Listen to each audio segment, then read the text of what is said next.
All right, I have a lot of setting up to do of things that I will not use for the talk at all. But I just have to bring them anyhow.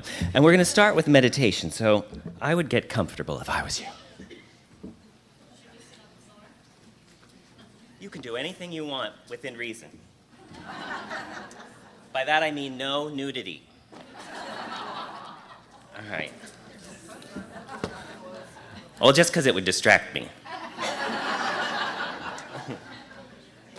Okay. So, why don't you go ahead and close your eyes? Take a nice deep breath. Let your shoulders drop. Relax the jaw, the eyes, the tongue, the forehead. All the muscles of the face and head relax. If you like, you can do some gentle head rolls just to release the neck. And as you breathe in, feel the heart softening. Nice soft belly. Relaxing the buttocks as you sink down into the chair. The arms and legs, that's too soon, but let's just go with it. Do what she says. She's going to tell you what to do. Go ahead.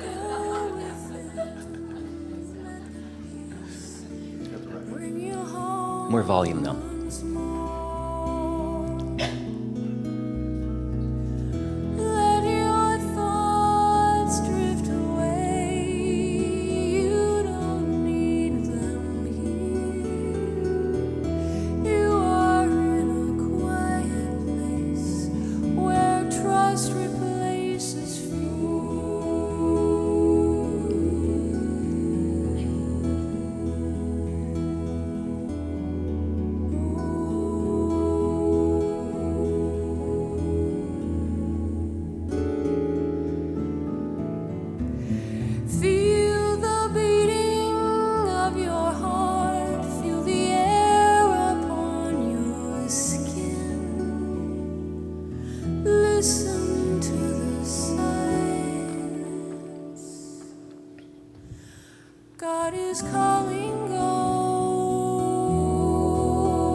And again, a nice deep breath.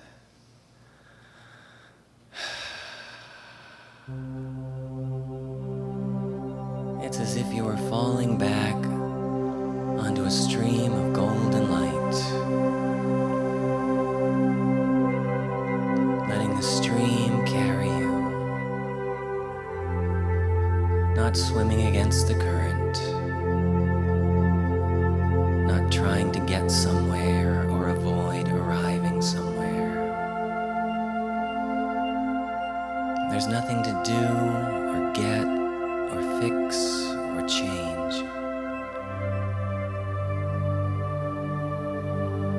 There's just this letting go and opening up to receive.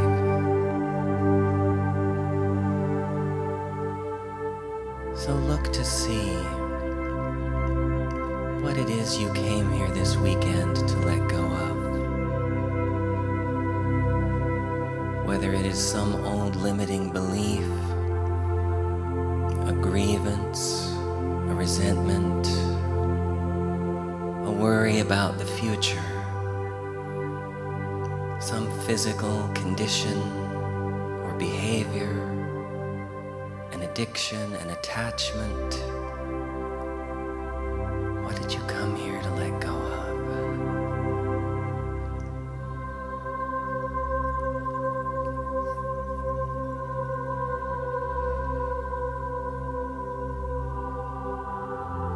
We're going to let it go on the exhale, so take a nice deep breath and breathe it all out.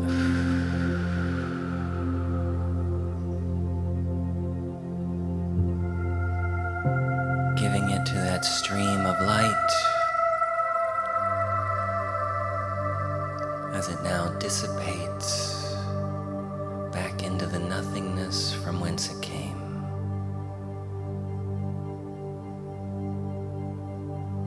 As we now breathe in gratitude, breathing in appreciation.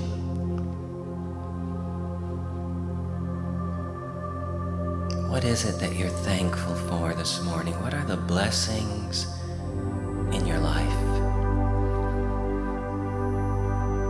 Not just some mental checklist, but what do you feel appreciation and gratitude for or about?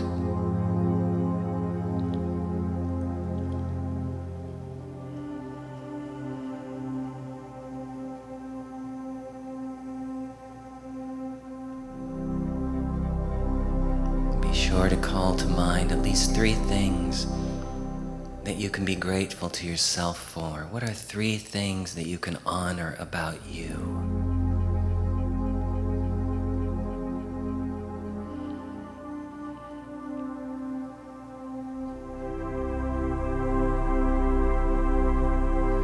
And we give thanks for our collective blessings. This room to gather in, the chair we sit in, the people around us, Miracle Distribution Center staff and volunteers for creating this wonderful weekend. The paved roads that got us here. Electricity that lights and cools the space. Fresh water and food so easily available. And the freedom we have in this country to gather like this and believe or not believe, whatever we choose. And we even stretch our consciousness now to be grateful for future blessings. The good that is still in the invisible, but even now moving toward expression in our lives. As we now move into our prayerful intentions. So what is it that you open to receive this morning? What is your prayer? Not to get, but what do you open to receive?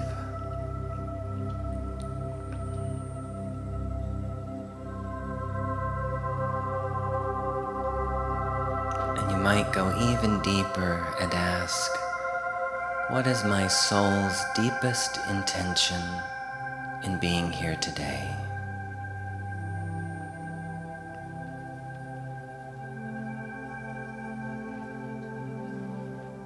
And we fold all of these into our group intention, which is, as always, the healing of our minds, our restoration to joy, to sanity, to inner peace. We recognize that we have been drawn together by the power and in the presence of God. And it is to God that we devote our time spent together this morning, as well as our relationships to one another. knowing that the Holy Spirit within us will so guide us in our thoughts and in our feelings and in our perceptions of all things, that we may leave here as happier, more peaceful, and more loving people. For this we are thankful, and together we all say, Amen.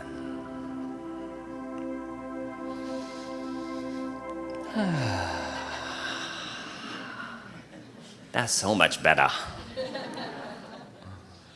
My name is Jacob Glass. I am Executive Secretary to Jesus. That's my job. That's what I do. I always tell people, Earth is just a temp job.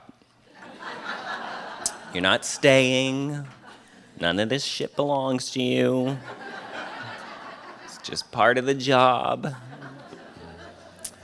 And actually, that concept I heard many, many, many years ago when I first moved to LA, and Marianne Williamson was telling a story. I think it was in a talk called God and Money. And she talked about having this attitude of, I just work here. And she said, my bank account, it says Marianne Williamson on it, but I always think that's his account, and I'm just running errands for him. And that's really how I think of my life all the time, is really I just work here, and I'm just running his errands for him. And it keeps me out of trouble. And it also is a tremendous tool in being able to surrender.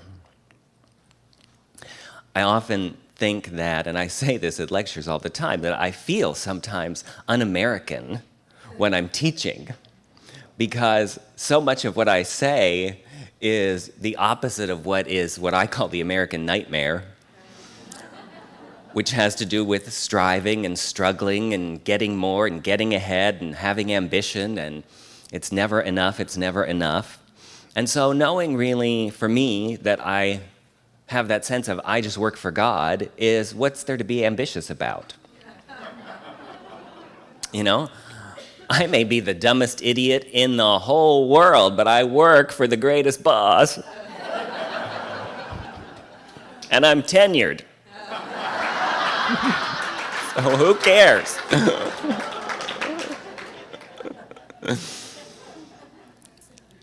And the advice that I give people sounds the opposite of really everything that we are taught. But so much of what we are taught is so stressful and so horrifying when you really look at it. I always say, the things that inspire us in many ways, if we looked more deeply, we would realize that much of that inspiration is tinged with stress. And it is based on a foundation of something that is the opposite of really everything that we study, certainly in A Course in Miracles. I always say, even, Oprah Magazine saying, live your best life now. What could be more stressful than trying to live your best life now? It's very stressful.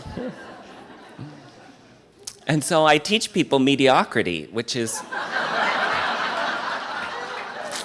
so disturbing to everyone at first. I mean, sometimes I will hear people who are doing A Course in Miracles who are leading workshops about a new you. And I'm like, what the hell's wrong with the old me? Why do I need a new me? That's the problem, is that we are always just sort of swapping one false self for a better false self. Upgrading. And so when I say mediocrity, what I really mean is kind of average. We're so afraid. In A Return to Love, the really famous quote from that book is, our deepest fear is not that we are powerless, it's that we're powerful beyond measure, blah, blah, blah. That's one side of that ego thought system. And that was written, of course, this is the 20th year anniversary of that. And I think that what is more true now than when that was written, and that's obviously from the Course, is the exact flip side of that, which is what the ego is really most horrified at, is the thought that you are just like everyone else. Not that you are powerful beyond measure, but that you're just average and ordinary is so horrifying. And yet, if you can really embrace that, it's so peaceful, because it's everything the Course is teaching. I mean, doesn't the Course point out to us all the time that the ego's hugest issue is specialness? So you're not average, you're special. And after many, many years of working with people with the Course, what I've realized is spiritually, what a lot of people, particularly in Course in Miracles circles and New Thought circles in general, is often not the thought of, well, I'm special because I'm so amazing and better than other people. What most people think is, I'm so much worse than other people. You know, I mean, people would come to me for counseling, and I don't see people for counseling anymore, so don't even go there.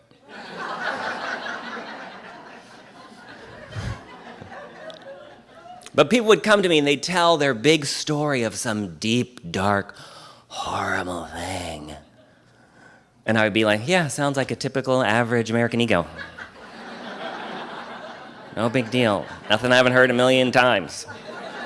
No, you've been carrying that around for a long time. It's your dirty little secret. It's really not that special.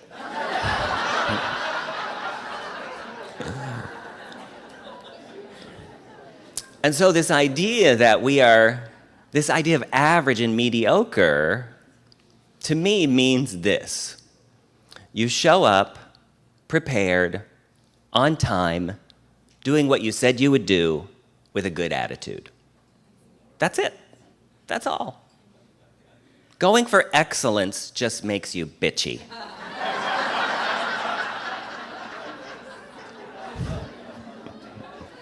As soon as you go for excellence, you realize you are surrounded by idiots. And it gives you the right to start attacking them. Because after all, you're going for excellence. Why are they so slow and stupid?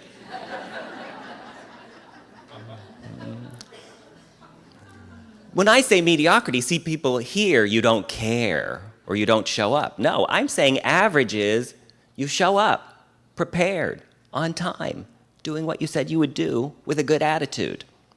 And the rest, I've got news for you, is completely out of your control. You might as well let it go. It's out of your control. What can you control? Your part, which is really our mind. That's what I wrote this book about. We all know your mind can be your best friend or your worst enemy. I had a lecture in Santa Barbara yesterday, and I said, I want to know who you're sleeping with. I want you to think about it. Who have you been taking into your bed at night? Sometimes it's the person you hate most.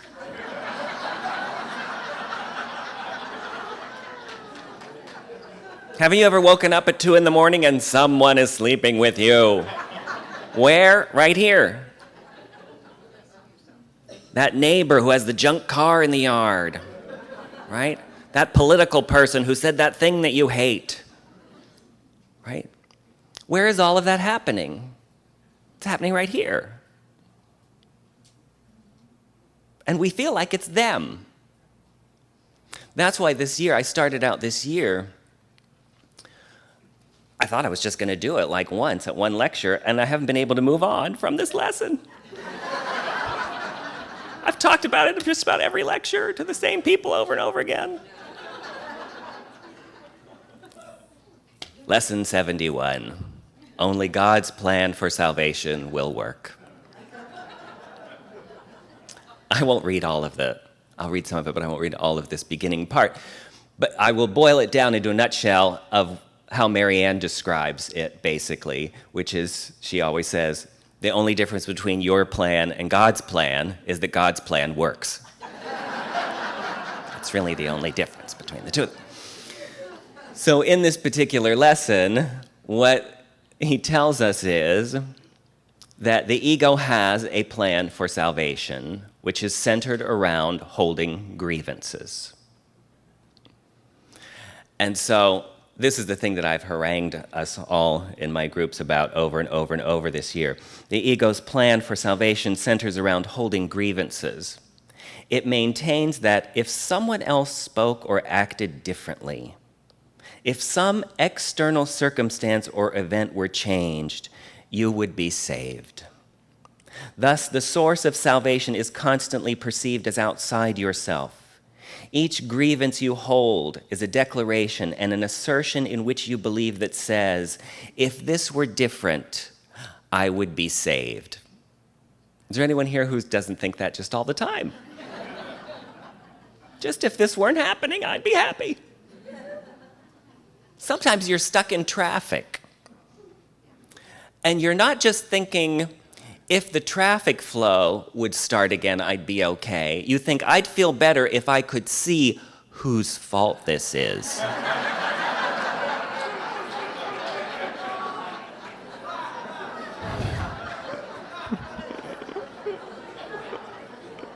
I must know who to focus my vengeance on. Right? Because the Course says vengeance must have a focus. So I need to know who to focus this on to see who I need to change so that I would be saved. Because I cannot be happy now. And this is that essence of right here, right now is not good enough. But it could be better. And even this whole essence of there's nothing to do. There's really, when the Course says I need do nothing, there really is nothing to do but to just realize all is well right now. The change that needs to take place is the change in my own mind. That's the essence of starve a bully, feed a champion, is we talk so much in the culture right now about this thing of bullying. The bullies in the playground, and the bullies here, and the bullies there. But really, that's not the bully. The bully lives here. These teenagers and people, in the gay community where bullying is such a big deal right now, and there's all these videos on YouTube and everything about we've got to get the bullying out of the schools. None of these teenagers who commit suicide in the presence of the bully.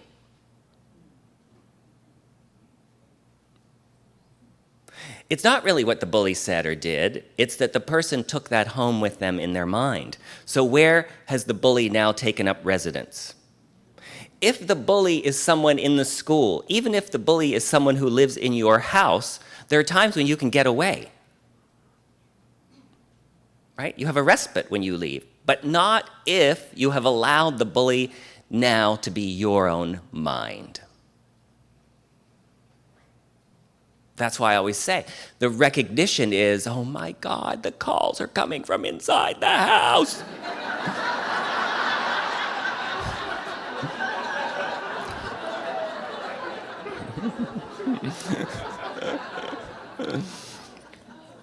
The escape that we seek is this undoing process that the workbook says it is a mind training. It trains the mind to think differently. Right? And I always say it's like training a puppy. Right? People think, well, I just have a chaotic mind, or I just have a crazy mind, or I just have an evil mind, or I just have a bad mind. That's like saying, I got an evil puppy. Right? No, a puppy is a puppy is a puppy. And when you get a puppy, you just have a trained puppy or an untrained puppy. If you don't train the puppy, you've trained the puppy. Forget about it.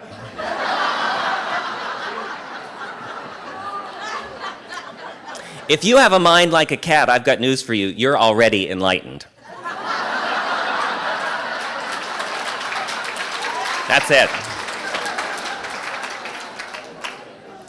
You are blessed, because the mind of a cat is, I don't really need anybody or anything. I'm good to go. Source is within me. I'll come over if I feel like it.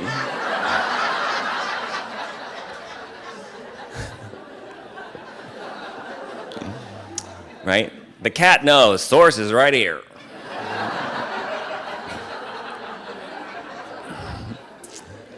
But a puppy is different. Puppies are a little more human, they're a little more codependent. So you realize that your mind, if you don't train your mind, it's just like not training a puppy. An untrained puppy is trained to do whatever it wants and go wherever it wants and create all kinds of chaos.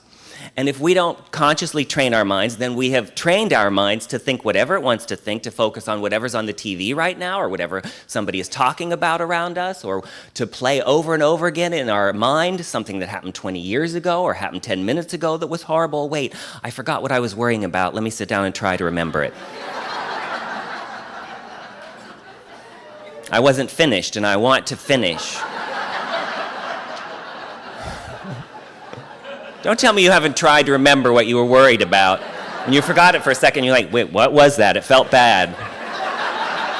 To go back there for a minute. So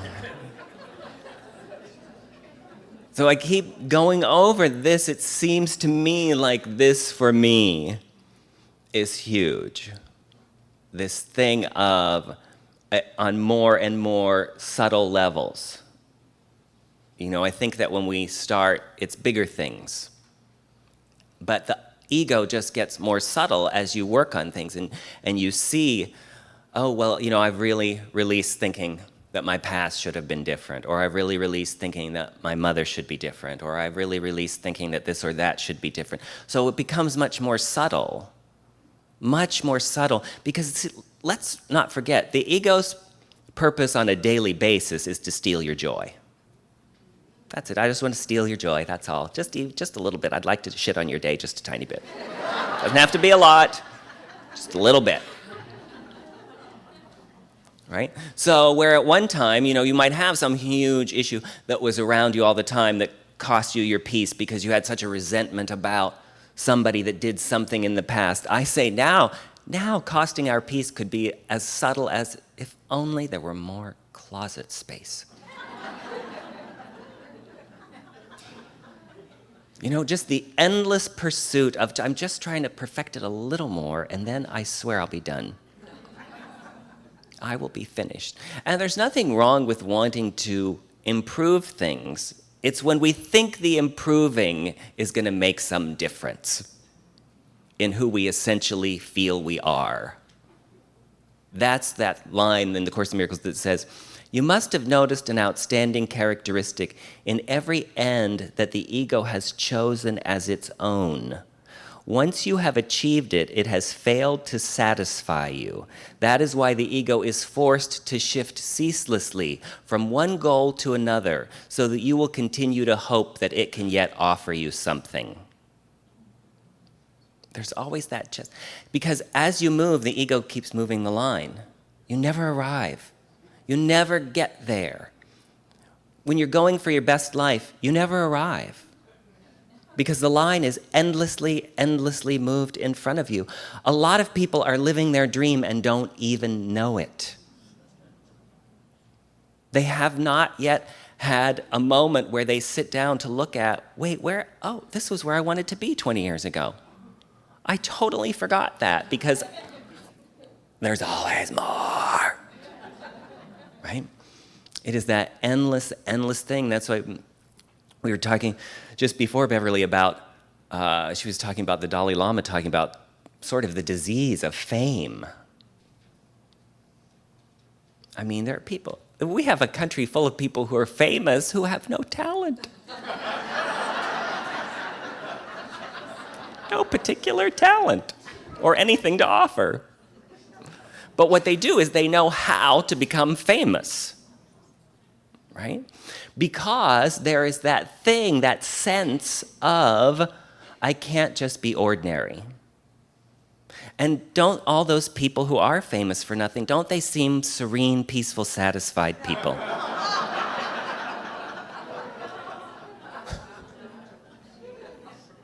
And yet still, I mean, we can look and see that doesn't look good. And yet still people want it, right? So it is just this constant reality check. It's constantly checking in to see, What am I think? This is why, it says in the book, don't believe everything you think. We have to learn to question our thoughts. Years ago, when people would come to me for counseling, sometimes they would say, I can't help thinking this, and I can't help thinking that, and I can't help thinking, and I can't help thinking, and I can't help it. And I would say, well, if that's not you thinking that, please send out whoever is in there thinking it, and I will counsel them.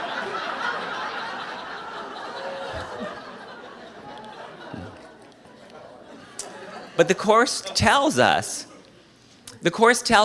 okay, those thoughts that you're talking about like that are not your real thoughts. So you're right about that. Those are not your real thoughts. But that is you who's thinking that. The Course says very clearly, don't act like you're not responsible for what you're thinking. You are. It says you wouldn't make the excuse that you couldn't help walking over and slapping someone in the face. He says you don't rationalize physical things, don't rationalize your mind. You are much too tolerant of mind wandering and are passively condoning your mind's miscreations, the Course says. Much too tolerant of mind wandering. That's why the Course also says, you who cannot even control yourself should hardly aspire to control the universe. So when you stop and think about all the external things that we're trying to whip into shape, and then think, I can't even control my thinking for 5 minutes, yet I'm going to control what my so-and-so does, or all of this stuff. The thing I love most about, and this might upset you too, I'm just here to upset you, and then I'm leaving. I'm staying. I don't stick around. Not a moron. Is there's no hope. It's hopeless. That's my favorite thing about all of this, is there's no hope in this at all. If you have hope, you are screwed. Like to me, any Course in Miracles or New Thought group, it should say above the doors you walk in, abandon hope, all ye who enter here. Because hope, when you think about what hope is, it is still the attachment to what you think you need in order to be happy. Therefore, it is also future-oriented. It has nothing to do with right now. And hope is very specific. Hope is different than faith. They're not the same things at all. Faith is very general. Because faith is knowing, I know that everything always works out, and it's always fine, even if my body dies. That's faith. It's not specific. Hope is specific. That's where Obama messed up. When he introduced hope into his campaign, what people heard was they filled in the blank with whatever they wanted. So when he said the audacity of hope, everyone filled it in with whatever they thought that meant. It was specific. It wasn't general. It was specific. It means, he's going to make sure we have gay marriage. Or he's going to make sure that we turn around the economy. Or he's going to make sure that I don't lose my house. Or he's going to make sure. It was very specific. That's how he got screwed, basically, of it coming back on him, of not realizing, they think I'm saying I'm going to give them whatever they want. That's what hope is. Hope is of the ego. It's not of the Spirit. The Spirit has no hope at all. It knows no matter what happens, it's all cool. Right? We are eternal beings. No matter what happens, we're going to be okay.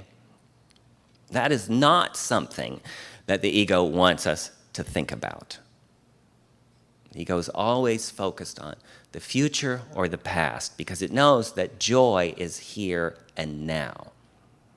That's why when people come to me for advice, I have no advice, and my advice sounds insane. It sounds completely insane when people come for advice. People say, how can I do this? And I say, I don't know. I have no idea. Everything I ever touched turned to shit. I don't know. My life has been one enormous failure after another. The only thing that ever worked are the things I gave up on. That's the only thing that ever worked. Any diet I ever went on, I gained 10 pounds. Anytime I went into something to make money, I ended up in debt. Anybody I was interested in ran like I was on fire. My life never started working until I just said, you know what? I don't care, even if I'm gonna be homeless and living out on the street. The only thing I want is to be happy. I'm living on the street, I want to be the happiest homeless person in the world.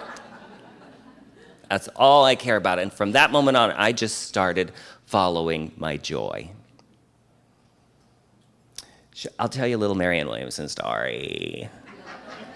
God, she's not here yet.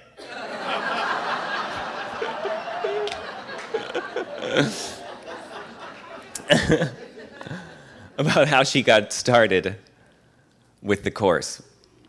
The story is in a return to love of how what brought her to the Course and her initial resistance to it, as many of us, and so on and so forth. But what I think a lot of people don't know is how she really got involved in teaching the Course, and how hearing her tell this story 20-some years ago really helped me so tremendously that that's why I'm going to tell it, because she probably won't. When she started studying the Course and was living in New York City at the time, back then, for those of you who are new, you know, there was no bookstores that you would get A Course in Miracles at. And of course, the books themselves were huge. I mean, they were hardback and they were big, and it wasn't on this, like, what I call scripture paper. It was on real heavy paper, and they were huge and enormous. And you had to get them directly from the Foundation for Inner Peace, which was really Bob and Judy Skutch's apartment in New York City. So Marianne had a set of books, and she wanted to buy a set of books for a friend of hers. And so she looked and saw that the Foundation for Inner Peace was on Central Park West, 2 or 3 blocks from her apartment. So she called Judy Skutch. Judy said, come over. She went over, and she said, I was so moved by this thing and what it had done for me, that she said, I know I had tears in my eyes, and I said to Judy, if there's ever anything that I could do for you, if there's something that I could do to help you, I know how to type, you know, I could type. And Judy said, we've been waiting for you. And so Marianne started working as a part-time secretary at the Foundation for Inner Peace. So life went on. Marianne moved to Los Angeles. She was working as a temporary secretary in various places, and there was a place in sort of east part of LA started by Manly P. Hall called the Philosophical Research Society.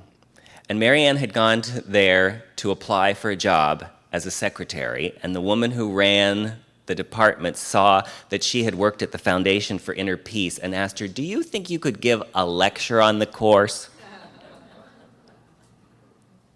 And she lectured at the Philosophical Research Society, I think every Saturday for about a year to, like, you know, little old lady. She served him ginger ale,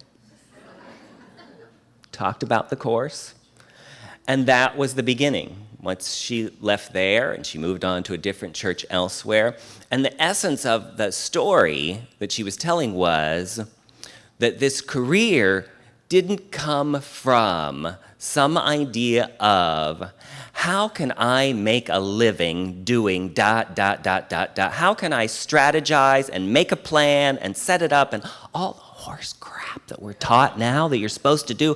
You need a brand. What's your brand? Hey, branding is what we do to cattle with a hot poker. Branding is not for people. You are not a brand. You're a human being. Yes, it's shocking. We're told all these things that you're supposed to do to manipulate and strategize and make life happen. Go out there, be the quarterback, win one, right? But the essence of that story was that she had no motive at all other than, this brings me joy, how can I serve this? That's the only thing I have to tell people. That's why I have no advice. Because most people come and they want to know, how do you do this? How do you do that? How do you do this? How do you do that? And when I tell them everything, they hate it all. because it doesn't coincide with anything else they've ever heard at the Learning Annex. How to grow your business. Right? I run a secret society. I discourage people from coming to hear me. I say, I don't want to see you unless you have tried everything else in the world. And it either hasn't worked or it's worked, but you still feel there's something missing.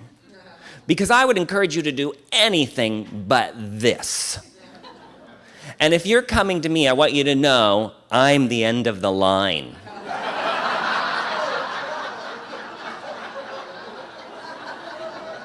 There is nothing after this. This is it, last stop. So please go somewhere else. I've begun lecturing in undisclosed locations. I have. I took down the times and the addresses and everything off my website. I never advertise. It's like you have to know somebody who knows somebody who knows somebody, and they tell you, and then you have to meet them at midnight and they hand you an egg.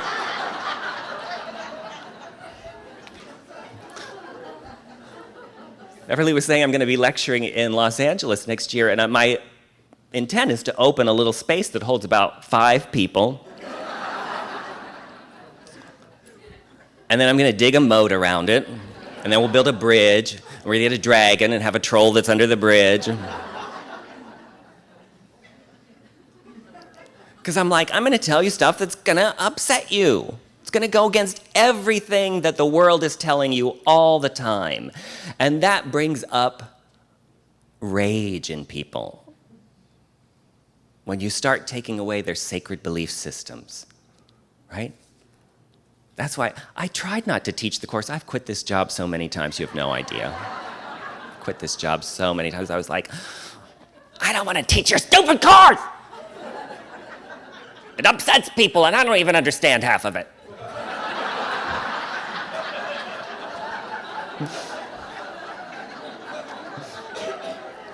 But then anytime I'm in prayer, anytime I'm in meditation, anytime I'm going around, I hear Jesus, teach my course.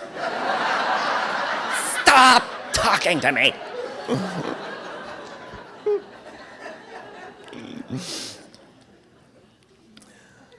So I've surrendered so many times that now I do it, but I just do it with joy. So I don't do any of the parts that I don't like, and that's the other thing I tell people, is that you don't have to do things the way people tell you have to do things. For years, I did things the way I thought a spiritual teacher was supposed to do things, and I hated it. I didn't like it. See, if you can't tell, I'm not a nice person.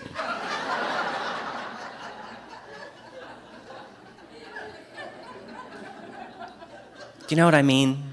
Like, I'm kind of grouchy and, I'm not mean, but I'm like, enough, right? Don't mess with me. So I thought for years that I had to do all that spiritual stuff that you had to do, like, well, I have to hug everybody and then I have to listen to their story. My God.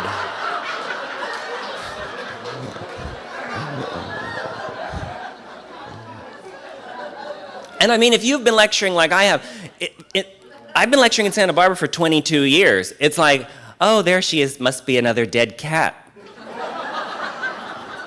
Seriously, I think she has Munchausen by proxy with cats. How can you have a cat dead every month for 20 years? Something's wrong.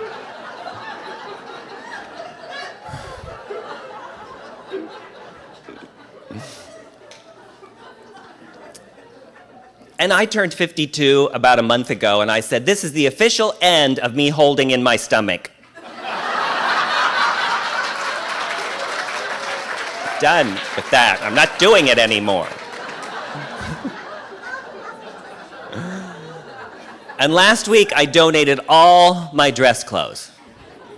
All the jackets, all the shiny shoes, all the please. This is it. This is as good as it's gonna get. That's the joy, is that I realize I'm responsible for my own happiness and my own joy.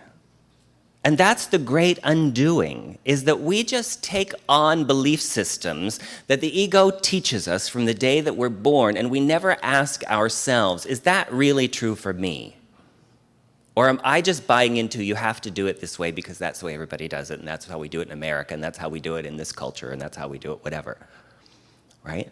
So I started telling people, horrifying things. 7 years ago, I moved from a semi-normal life to I was 45 years old, I moved to a studio apartment, and my intention was I'm going to stop teaching for a living, and I'm going to just teach for fun on the weekends, and I'm going to get a job like at Walmart or something, greeting people. Something super simple. Hey, welcome to Walmart. So 45 years old, living in a studio apartment, and I'm winding all this down because I don't want to do any of this stuff that you have to supposedly do to be a spiritual teacher. I'm not listening to people's stories. I'm not hugging everybody. I'm not hanging out. I'm not doing any of that. I'm going to lecture to 2 or 3 people, and here's how we're going to do it. $15 gets you a prayer, a lecture, and a prayer, and then get out.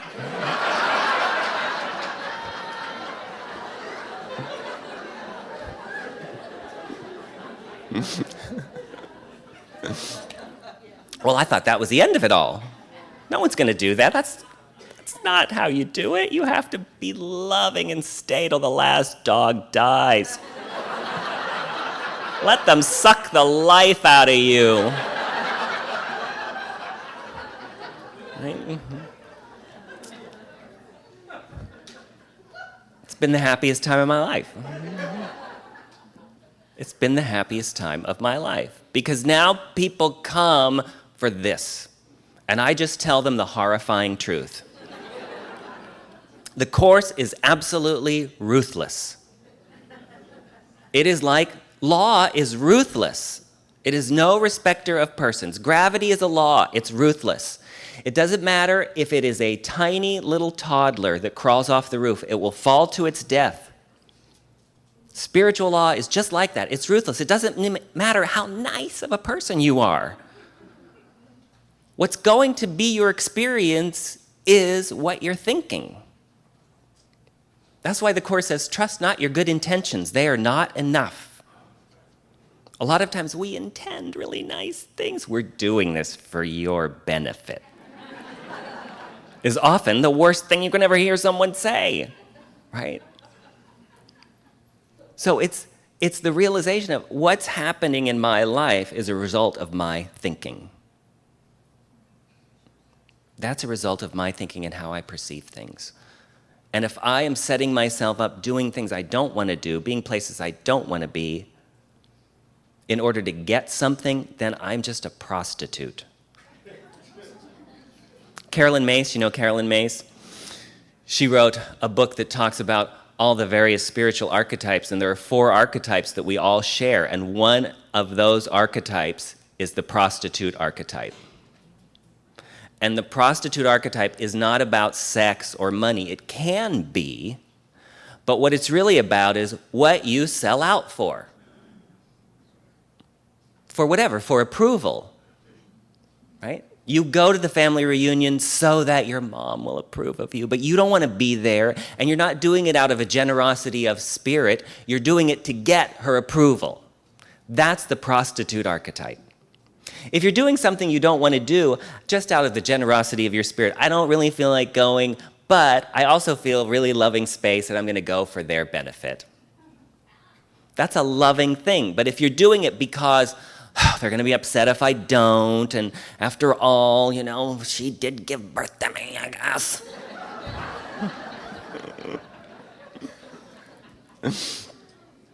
That's the prostitute. That's making deals. That's trying to get something, right? So that's why my advice to people always is, follow your joy, because that's all you want anyhow. Everything that you think you want it because you think it would make you happy. That's why you want your body to be healed, because you think that would make you feel happy. Do you know how many people in vibrantly healthy bodies are miserable? Do you know how many people in sick, distorted bodies are at peace? So how can it have anything to do with that? That's just what our mind tells us, is that if someone else or something acted differently, I would be saved. Just 5 more pounds and a pair of Spanx and I'd be saved. Right?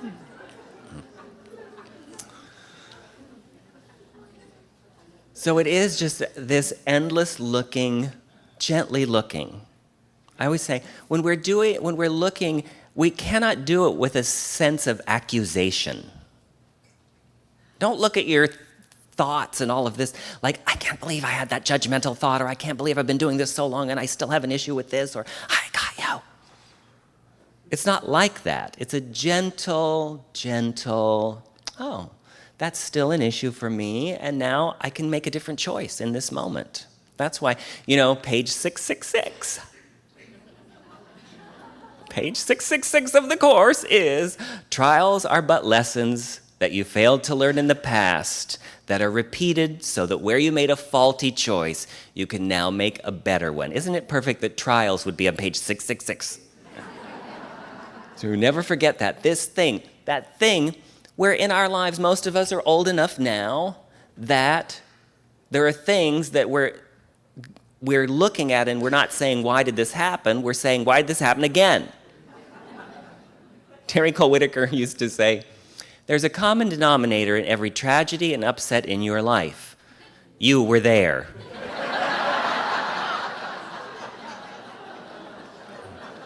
It doesn't take Agatha Christie to figure out who's right in the middle of the drama every time. It's pretty easy to figure out. So you start to look and see, oh, this is happening again. That means it's a trial to show me that I can make a better choice than I did the last time. It's not even that the last time I made a bad choice. It's just that this time I can make an even better choice. So for me, a lot of times it's like, well, the last time this happened, it took me 5 months to make a better choice. Now I'm in the place where 48 hours. I was telling people in the group yesterday in Santa Barbara, I said, when you sort of get that the end of everything is let it go, why don't you just cut to the chase? Right? Oh yeah, last time this happened, it took me 6 months of this, and then I did this, and I worked through this, and I did this, and then I finally let it go. Well, since the end result is let it go, why don't you just let it go now? Here it is again. Let's not take 5 months. Let's not even take 5 days. Let's just go, well, since the end is letting it go, why don't I just do that now? Do I really need to process all that? And there's nothing wrong with processing, but at a certain point you have to ask yourself, am I a Cuisinart? Do I really need to endlessly process everything? It's not like we haven't looked at this before. How many new realizations do you need to have of just how neurotic you are?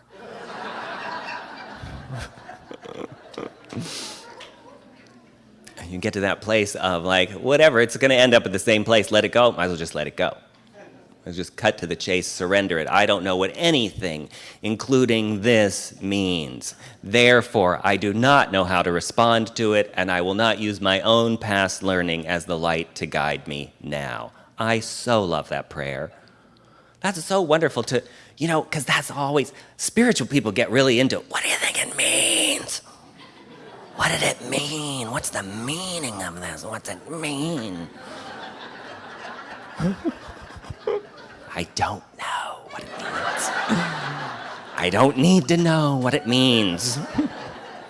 I can just let it go. Right? It will reveal itself in time. It's all the same thing anyhow. Right? I mean, that's the beauty of the Course. The beauty of the Course is all you need is the introduction. You could just tear out the introduction, carry that around, throw the rest of this away as just a lot of regurgitating the same thing the introduction said. It's sort of like, I hate to say, I often think every time I step up to speak that Helen Schuckman rolls over in her grave. I'm like, look what he did. This was what I was afraid of.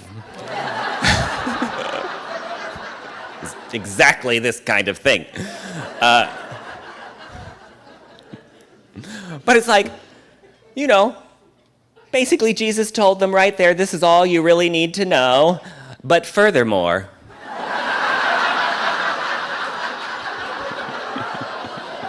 because you're really kind of slow here with this.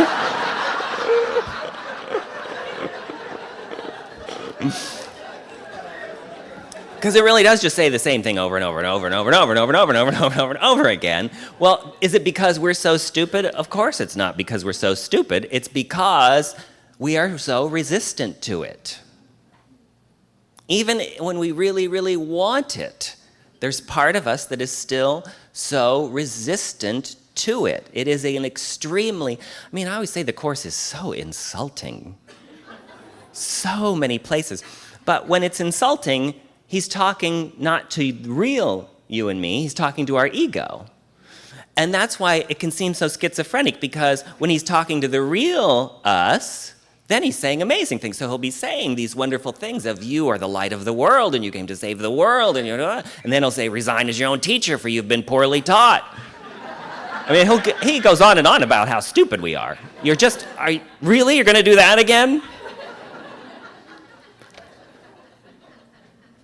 And it's not because we're stupid, it is because we're so resistant to the absolute humility that is required to really be peaceful and joyous. It is of myself I can do nothing. It really is that. It's that. But it's even more than that. It's not even just that of myself I can do nothing. It's the fear that we have of, and actually I need do nothing. That essence of the Course that really says the horror of if you do this, your life will start to move along in a space of effortless accomplishment. And what is horrifying about that is you will be unable to take any personal credit. And we don't like that, especially again in America. This is the home of the rugged individual. I did it my way. Right? That's what we want to say. I accomplished this. I did this. I'm just, yes. Thank you for the award. Right? But if we really do this when our lives start to work, then we're just like, I just showed up on time, prepared, did what I said I was going to do with a good attitude. That was it, basically. I'm a nitwit. But I do know how to show up on time, prepared, with a good attitude. Right? But I didn't do any of this. It just unfolded. I just went through the doors. Louise Hay, in this little book, You Can Have an Exceptional Life or something like that, where they're interviewing her about starting Hay House and all of this. And they said, well, what is the secret of your success? She said, I answered the phone and opened the mail.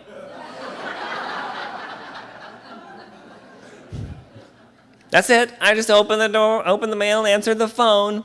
There was no strategy. There was no plan. Nothing. I just did whatever. We would grow, and then we'd be really full, and we'd realize, we need some more office space, and we'd be, life loves us. God's in charge. And then we'd notice across the hall that office space had opened up, so then we would move into that. We just responded to the need. Oprah didn't know she was going to be Oprah. This is something that I always get asked about. It's like, well, don't you think we need a vision and we need to know? And with Oprah got there because she wasn't Oprah yet. That's why OWN is not taking off. We lose our innocence once we start to succeed. We go, thanks God, I'll take it now. Right? So she didn't know she was going to be Oprah. She just kept getting fired from every job she had. Right? She would be hired as a news guy, and then fired, and then she moved it and fired, and then fired, and then fired. They finally gave her, she was co-hosting a show that already existed called AM Chicago. And they told her when she took it, this is not going to go anywhere because you are on opposite Phil Donahue, who is the #1 of all time at that point talk show in the history of talk shows. And you're both in Chicago. No one going to watch you. So she did it because it was her personality. One of the reasons that she would get fired as a news reporter is she would go out into the field and interview the people whose house was on fire, and she would cry with them. And you can't do that on the evening news. Right? So she just kept getting moved along. She had no vision for her life. She had no plan for her life. What she knew was, I like to talk.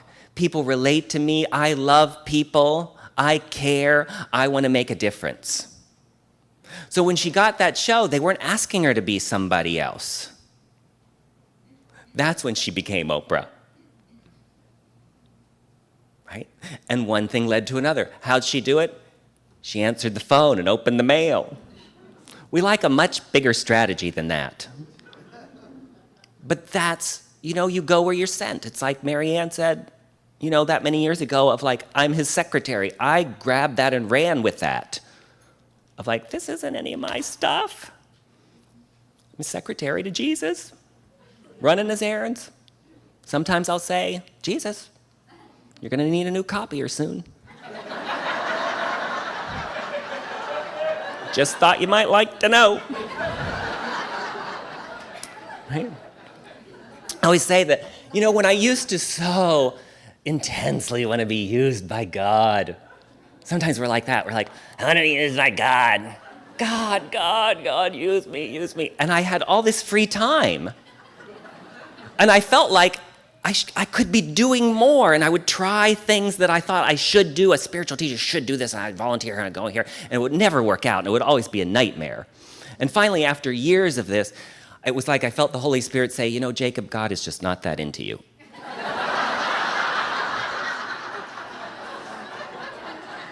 Back off and stop stalking God. We used you as much as we care to. Because when you get busy, you get cranky. So just once a week or so is really more than enough for you. Well, that was such a relief. So that's when I started saying I'm a semi-retired secretary for Jesus. And that's what I do. And I go around and I do these things. And now my morning prayers are things like, well, Jesus, here I am. Use me. Show me your love. I'm going to be real busy making myself happy. If you need me, you know where to find me.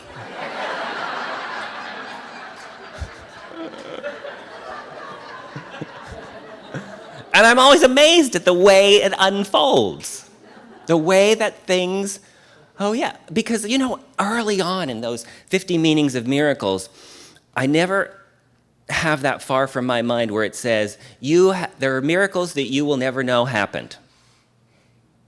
You won't know who they touched or who they awakened or what went on. You won't have any idea about what happens.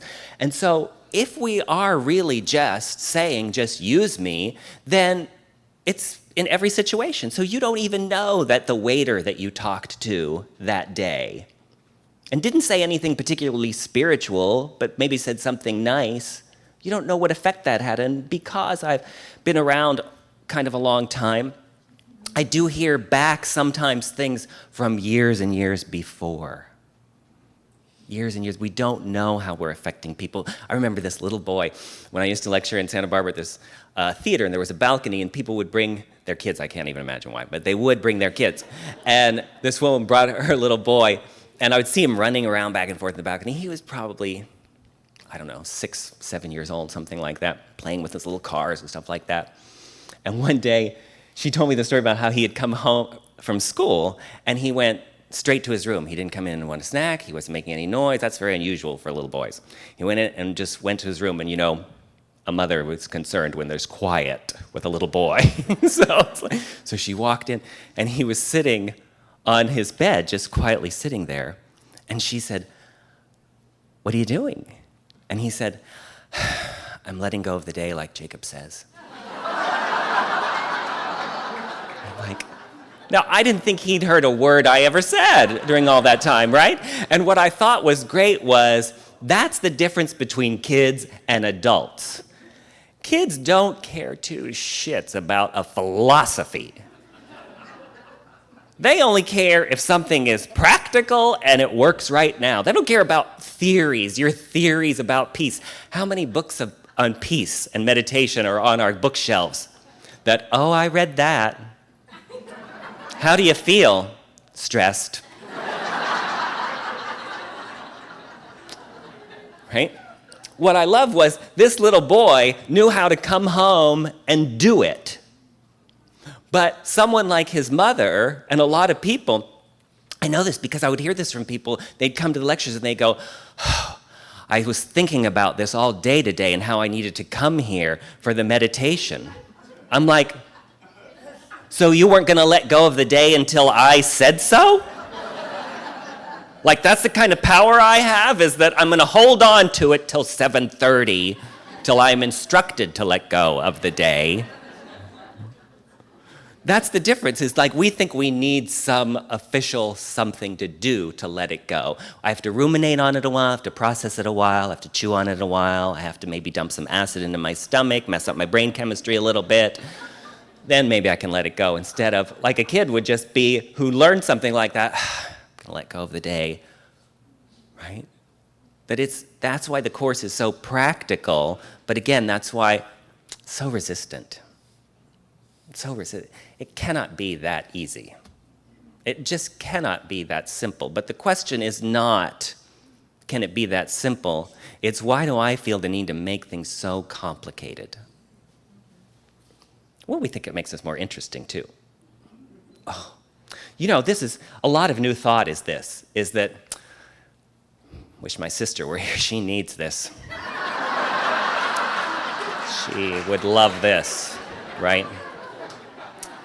She really needs to let go. Right? But then someone turns to you and you go, well, in my case, it's more complicated. Right? There's a lot of aspects to my problem. Hers is just simple. Just let it go, Hillary.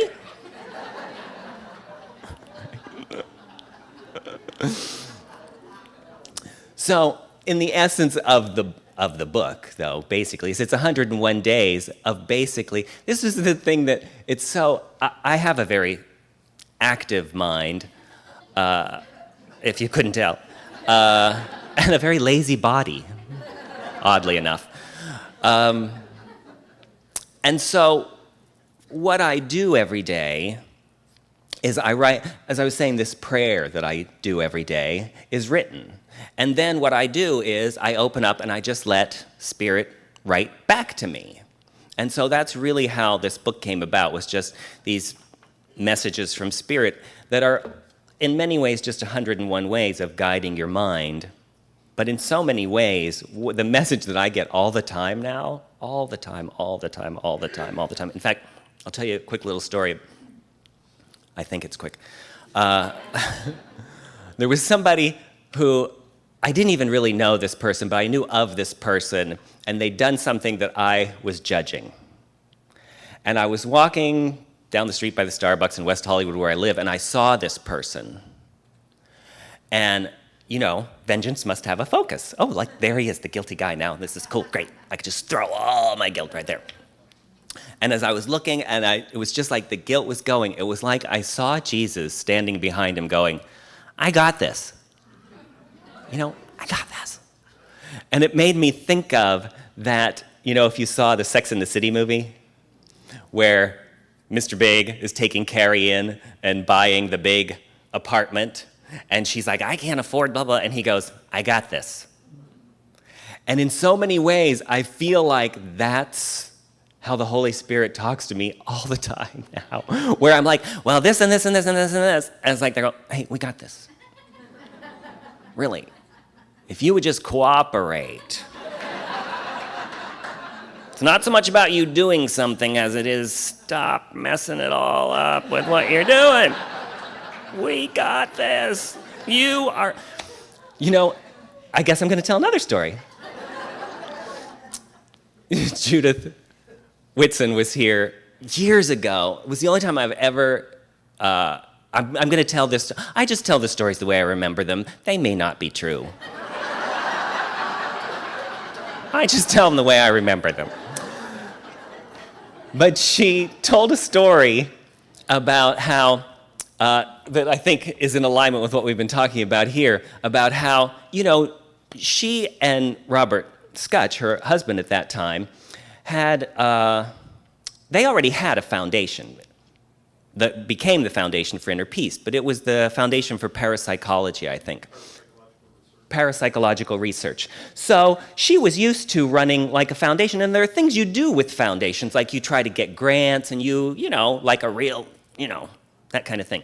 So when they were working with Helen and Bill about publishing the book and all of this stuff and meeting and then having prayer meetings and all of this stuff, Judy kept saying to Helen, ask Jesus for a 5-year plan. We're a foundation, we need to get grant money and stuff, so we have to do it like a real business. Ask Jesus for a 5-year plan. So, right, this is the American mind of you gotta strategize, you gotta know, you gotta get your ducks in a row. We have a brand.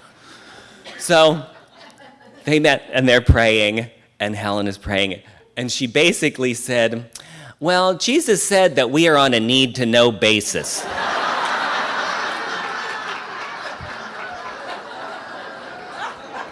See, that's the part, I don't know if she actually said that or if that's how I interpreted it. But I'm pretty sure she said, we're on a need-to-know basis.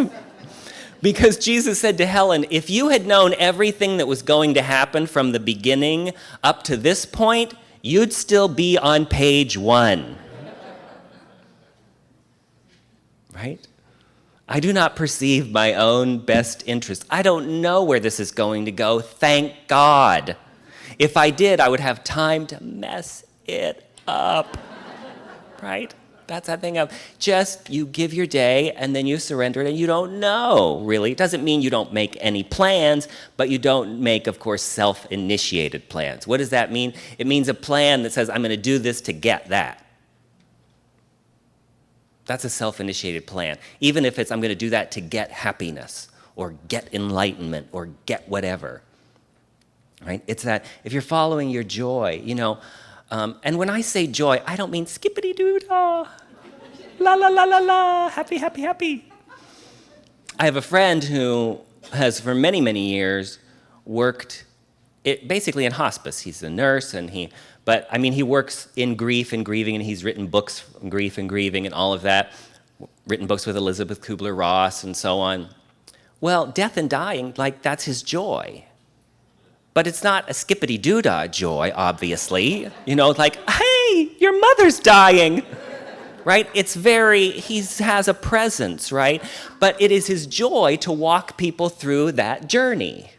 So when I'm talking about joy, that's what I mean. I don't mean a silliness necessarily. It may be, but it's a joy meaning that, yes, I don't care what I'm going to get out of this. I don't care if I'm going to get money or if I'm going to get approval or if I'm going to get whatever. I would be here anyhow because it just feels good to be here doing this, right? That's that thing where, virtue is its own reward. Virtue is its own reward. So I don't know if there was a topic or not, but I'm sure. Is my time up? Is it? Oh, okay. Thank you for coming.